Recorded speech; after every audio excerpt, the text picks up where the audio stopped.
What's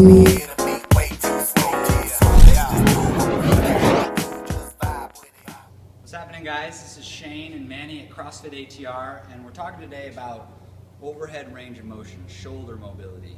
Why do you need this? Well, anytime you do handstands, you do a jerk, you do pull-ups, you do presses overhead, you need full shoulder range of motion. So to test if you have full shoulder range of motion, here's a quick test.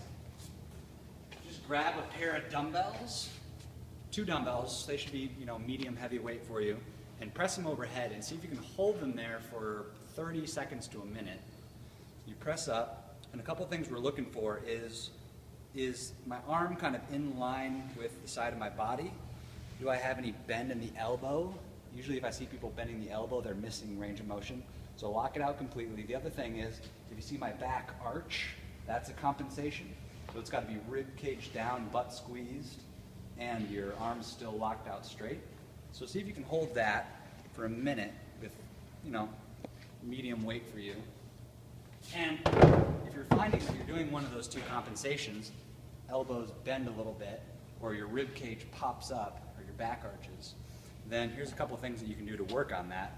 The first thing is, people, at least in this gym, are usually, rolling around on the cross balls on the front, on the back, but one area that they're not talking to a lot is this side delt, because it's kind of hard to get. You can take a lacrosse ball and lean up against a wall and roll around, but that doesn't quite get it. If I work on someone in the therapy room, I usually put their arm up like this so that the muscle kind of bunches up a little bit like my shirt, as opposed to being very straight and taut. And when you try to roll on a lacrosse ball when the muscle is very straight and taut, it hurts, but it's not really effective. So, came up with this little thing.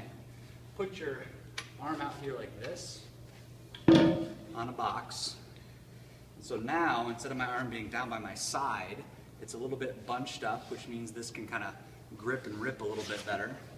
And I have the barbell, and I just scrub around on that kind of middle deltoid, lateral deltoid, and feel free to just kind of roll it or scrub the barbell or lift up into it a little bit. That'll change the stimulus. And you'll find some really ugly stuff in there. So work on that for 3, 4, 5 minutes and retest your dumbbells. And what you'll notice is that because this is not getting in the way as the arm comes up, you'll feel like you have a lot more range of motion there. So that's one thing, this middle deltoid. I would say that's something that very few people are really getting well. They're getting like the pecs and the lats, but play around with that. And then some other things that I'll show you over here. If your thoracic spine, your upper back is rounded, that's going to make it very hard to get your arms overhead until you get that spine a little bit straighter. So we've done this in the past, but I want you to hop on either your double lacrosse ball or your Gemini tool or the peanut taped together and put it on that upper back and do a couple things. If this is intense enough, then you can just roll around like that. That's usually where people have to start. The second progression is hug yourself like this and roll up and down in between your shoulder blades. The third progression is hands behind the head and roll around. Or the last progression is make kind of like a gun position, cradle your own head, and then roll up and down. That's usually too intense for people to start out with, but you should get to the point where not only is that not painful, but it actually feels a little bit good. You can even do added weight with a plate on the chest. And if you don't want to scrub up and down, you can just breathe and relax, and you'll see my body kind of melt over it a little bit. And I move up to the next segment. Breathe and sink, shimmy around a little bit. So that's the second thing to do. And then the last thing I would say is kind of this inner lat. A lot of people now are laying on the outer lat like this, which is great, and you should do this too.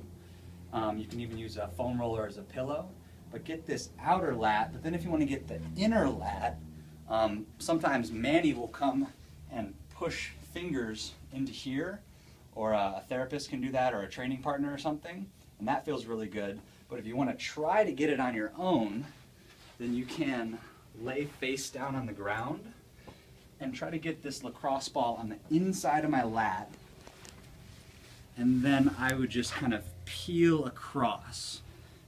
and work up and down the lat. The lat attaches way up here and goes all the way down to the hip. So pull across and you'll get some pressure on this inside of the lat.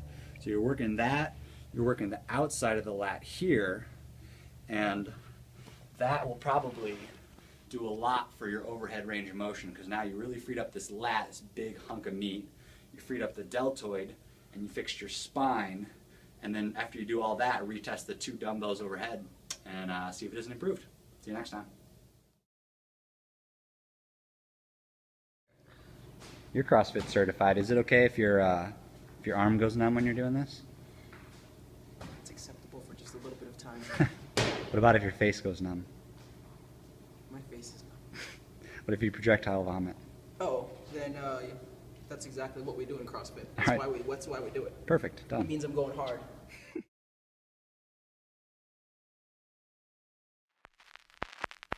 Yeah, be cool, just move with the